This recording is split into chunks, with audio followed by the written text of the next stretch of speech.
Two can chew? No.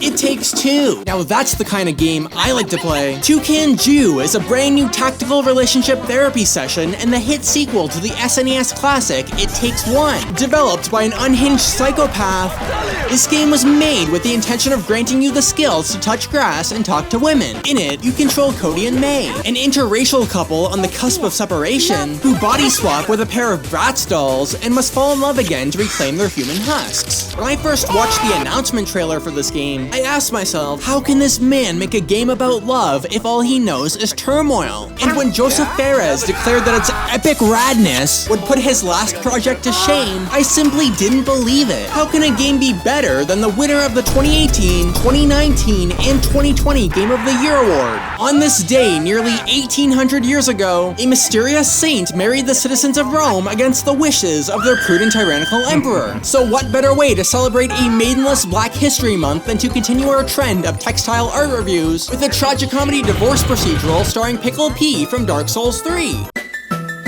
When you first boot up this game, the out-of-sync lip movement and soulless staring into the abyss join forces to create an uncanny experience that rivals even the most vile horror games. But as soon as we take control of the dolls, this game goes from a telltale nightmare to a visual masterpiece. Dear God, it's beautiful. This miniature wonderland is so vibrant in detail, with the lighting of every texture so accurate you can practically feel them coming out of your television.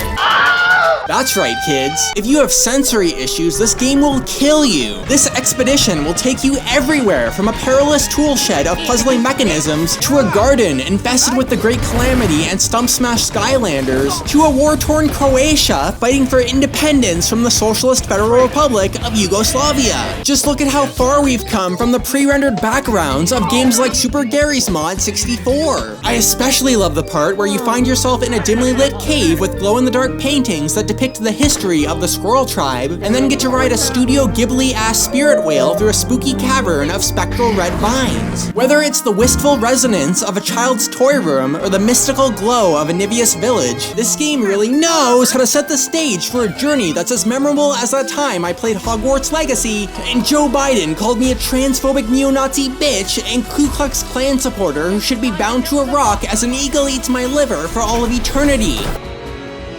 In this game, you'll battle 12 raggedy-ass weeaboos which range from a giant cyborg wasp with a flamethrower anus, to an octopus pirate who throws dynamite-strapped rubber duckies at you, to a rather attractive plant lady who wants to turn you into a goddamn tomato. I know country girls make do, but goddamn, if that's how it's done, then sign me up to become a 6-inch spud. There's also a toolbox, and a shield wasp, and a moon baboon? You've got to be euthanizing my father and castrating my son. They sent a monkey to space? The bosses in this game are dynamic, intuitive, challenging, and charismatic, forcing the players to work together just like the Viet Cong.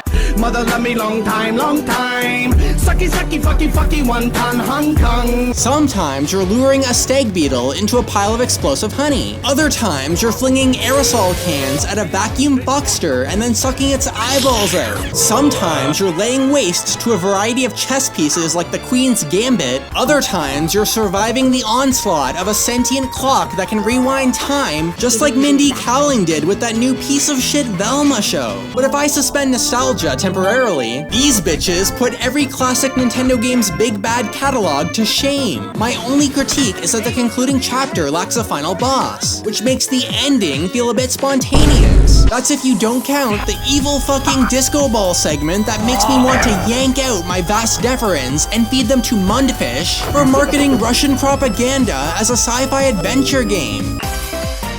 Instead of collectible blue coins or puzzle pieces, this platformer features hidden one-on-one challenges that you can play with your partner to assert dominance and arouse their submissive instincts, which often pay tribute to some of the greatest advancements in gaming history. From Hungry Hungry Hippos to Dance Dance Revolution, and even Mario Party's Tread Carefully. My favorite has to be Plunger Dunger, as it's clearly a throwback to the wildly successful Rayman Raving Rabbids trilogy from that Project Revolution coming out in a few few years. Then you have your classics like Whack-A-Mole, Tug of War, and Rodeo. You know, the ones they teach you in sexual education. And of course some Olympic winter games like ice skating, snowball fighting, and curling. Not all of them are equally enjoyable, but they're still a cute addition that diversifies the gameplay and allows the players to take a break from the main campaign and relax for a while. Maybe have a hot cocoa. Give your homie a blow-blow.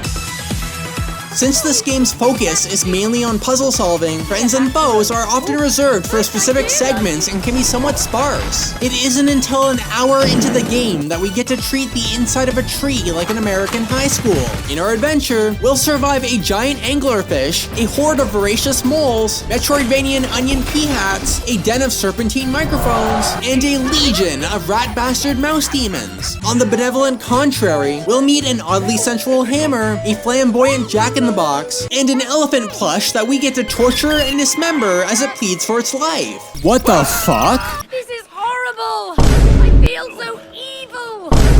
I'll need therapy after this. But none of that matters when you acknowledge the performance of Joseph Futurama as the Book of Love, Dr. Hakeem Optical, the Hispanic stereotype of a Hallmark card whose unique blend of Darman platitudes and Nickelodeon dad humor lends the game its amusing personality and principled charm. Like an emotionally abusive femcel at a Deftones concert, the music in this game doesn't always stand out. But no matter the genre, it consistently captures the emotion and vibe of the setting that it's played in. Deeply Rooted simulates an underground kingdom with its echo-droning lips. The chessboard mimics a frantic medieval battle with its winding harpsichord. And Warming Up carries your soul up to the heavens with its transcendental chimes. This game's soundtrack will grace you with a tranquil melody of tribal drums and violins, and then immediately follow it up with an electrifying cyberpunk techno jam for the love of Camilla and all that is emblem. But y'all didn't come here to hear me talk about those pieces of shit. Jukebox Memories. This is the standout track of the game. The chunky bass, the angelic ad-libs, the creamy organ fills. Every element of this song comes together to form an unforgettable megazord of smooth jazz that makes you feel like a greasy mobster smoking a big fat cigar in an underground pub that the white guys on TikTok seem to think they are. Playing this game makes you feel like a kid in a candy store, except instead of Starburst and Skittles, they're serving up crack cocaine and BBWs. Excuse me, I was just looking you over and I had a question. Are those highlights in your hair or potato chips?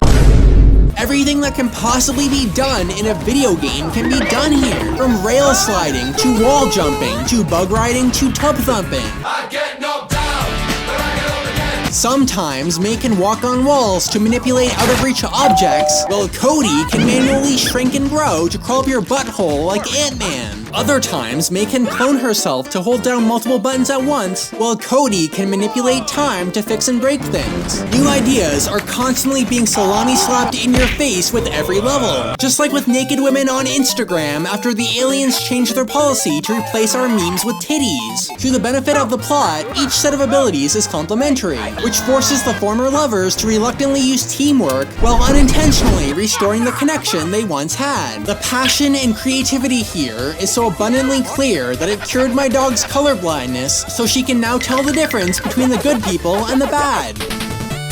It Takes Two is as much an innovation to gaming's present as it is a love letter to gaming's past, and is packed with Easter eggs of some of the largest franchises in the world, including Mario Kart, The Legend of Zelda, Street Fighter, and even Plants vs. Zombies. One minute you're playing Gears of War, the next minute it's Diablo 4. One minute it's a breeding kink, the next minute it's countless sleepless nights from your wailing infant. In terms of variety, this is possibly one of the greatest games of all time, which is probably why its director wanted it to win a Guinness World Record for the most mechanics in a single game. What's next? Trademark the number 2? But in terms of story, challenge, and visuals, it's still really fucking good. It's a tale as old as time, but delivered in such a captivating manner that you're reminded how even in a world of Sigma males, pick-me girls, and furry artists with a higher income than most medical professionals, romance is still alive and well. But if you'd like to know the numerical rating that I gave this game, you're gonna have to subscribe to my OnlyFans.